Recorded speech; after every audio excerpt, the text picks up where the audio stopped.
ఇక్కడున్న మనం అందరము కూడా ఒకప్పుడు దెయ్యానికి సంబంధించిన వారు అయినప్పటికీ ఇప్పుడు ప్రభు ఏం చేశాడంటే మనల్ని ఆయన రక్తము చేత మనల్ని కడిగి దేవునికి రాజ్యముగా మనలను చేశాడు. అంటే ఈ కింద కూర్చుని వాక్యం వింటున్న మీలో చెప్తున్న నాలో మనలో 2 బ్యాచ్లు ఉంటారన్నమాట. నీతి పరులు ఉంటారు, చెప్పండియా, దుర్నీతి పరులు ఉంటారు. మందిరానికి వచ్చే వాళ్ళందరూ నీతి పరులు కాదు, మందిరానికి వచ్చే వాళ్ళందరూ దుర్నీతి పరులు కూడా కాదు. అందుకనే యేసు ప్రభు ఉపమానం చెప్తూ ఈ మాట అన్నాడు. ఏమన్నాడంటే, ఆ శిష్యులు వచ్చి అడిగారు, ప్రభువా నీ పొలంలో గోధుమలు విత్తావు కదా, గురుగులు ఎక్కడి నుంచి వచ్చినాయి అని అడిగారు వాళ్ళు.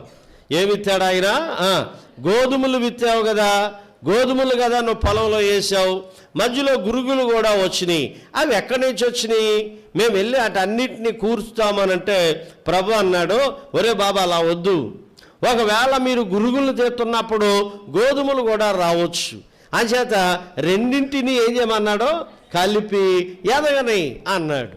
అందుకని ఇందులో నీతిపరులు ఉంటారు, దుర్నీతి పరులు ఉంటారు, పరిశుద్ధులు ఉంటారు, అపవిత్రులు ఉంటారు, గోధుమలు ఉంటారు, గురుగులు ఉంటారు, నీతిమంతులు ఉంటారు, అనీతిమంతులు ఉంటారు.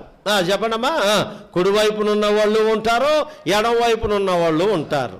మనం అందరం కలిసి ఎదుగుతున్నామన్నమాట. ఇప్పుడు ఈ లోపల మనం ఇలాగ అనొచ్చు, నేనేమంటానంటే నువ్వు దుర్నీతి పరుడువా అని నేను అనలేను, నువ్వు నీతిపరుడువా అని నేను అనలేను. బైబిల్ వాక్యం వింటున్నప్పుడు నీకు అర్థమైపోవాలి నువ్వు నీతిపరుడువో దుర్నీతిపరుడువో. అయితే ఇక్కడ రాయబడిన మాట మీరు గమనిస్తే, వారు ఆయన రాజ్యములో నుండి, మరలా మాట చదవండి, మత్తయి సువార్త 13వ అధ్యాయానికి రద్దాం. ఇప్పుడు మన సబ్జెక్టుకి వచ్చేద్దాం. మత్తయి సువార్త 13వ అధ్యాయం చదవడమా. వారు ఆయన రాజ్యములో నుండి ఆటంకములగు సకలమైన వాటిని దుర్నీతి పరులను సమకూర్చి అగ్నిగుండములో పడవేయుదురు. నా మాట వినాల. వారు ఆయన రాజ్యములో నుండి దుర్నీతి పరులను అని ఉంది బైబిల్లో. అంటే మందిరంలో ఎవరున్నారట? నీతిమంతులు లేరట. మందిరంలో ఎవరున్నారట? యథార్థ పరులు లేరట. మందిరంలో ఎవరున్నారట? నీతిని అనుసరించే వాళ్ళు లేరట. మరి ఎవరున్నారట? దుర్నీతి పరులు ఉన్నారని ఉంది. ఇప్పుడు మరలా మిమ్మల్ని ప్రశ్న అడుగుతున్నాను, ఇంతకీ మీరు నీతి పరులా దుర్నీతి పరులా? నీతిని అనుసరించేవారా దుర్నీతిని అనుసరించేవారా అని కూర్చోబెడితే బాగుంటుంది కదా.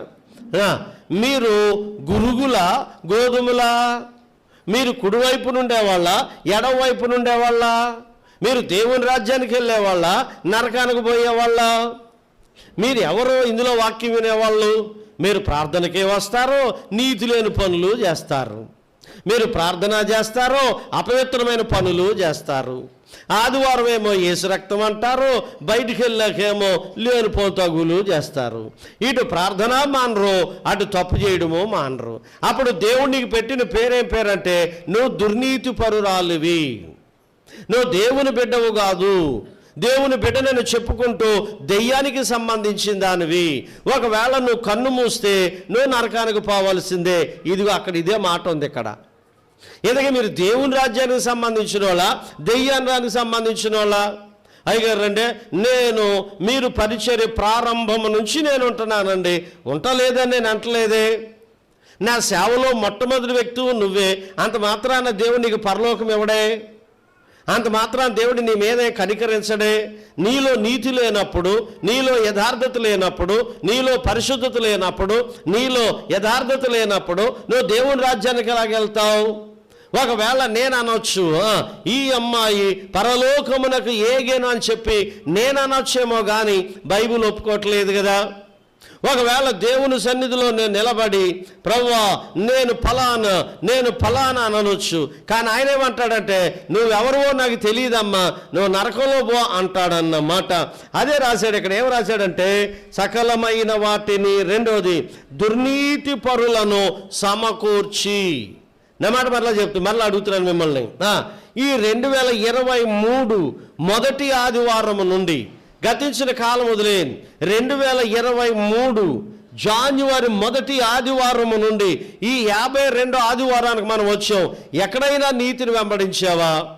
ఎప్పుడైనా నీతిగా బతికావా? ఎప్పుడైనా నీతిగా మాట్లాడావా? ఎప్పుడైనా నీతిగా ప్రార్థన చేసావా? అన్ని మురుగు పనులే చేశావు.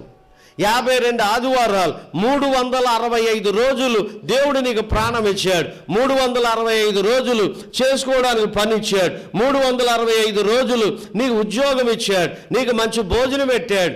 కానీ నువ్వు నీతిని వెంబడిస్తున్నావా? దుర్నీతిని వెంబడిస్తున్నావా? నువ్వు నీతిగా బతుకుతున్నావా? దుర్నీతిగా బతుకుతున్నావా? నువ్వేమైనా మారు మనసు పొందావా? నువ్వేమైనా రక్షించబడ్డావా? వాక్యానుసారంగా జీవిస్తున్నావా? ఆదివారం ప్రార్థనకు వచ్చి బయటికి వెళ్ళి ఇష్టానుసారంగా జీవిస్తున్నావా? అలాగైతే నిన్ను నరకంలో వేస్తాడనుంది బైబిల్లో. ఏదో రోజు నువ్వు కన్ను మూయడం ఖాయమే.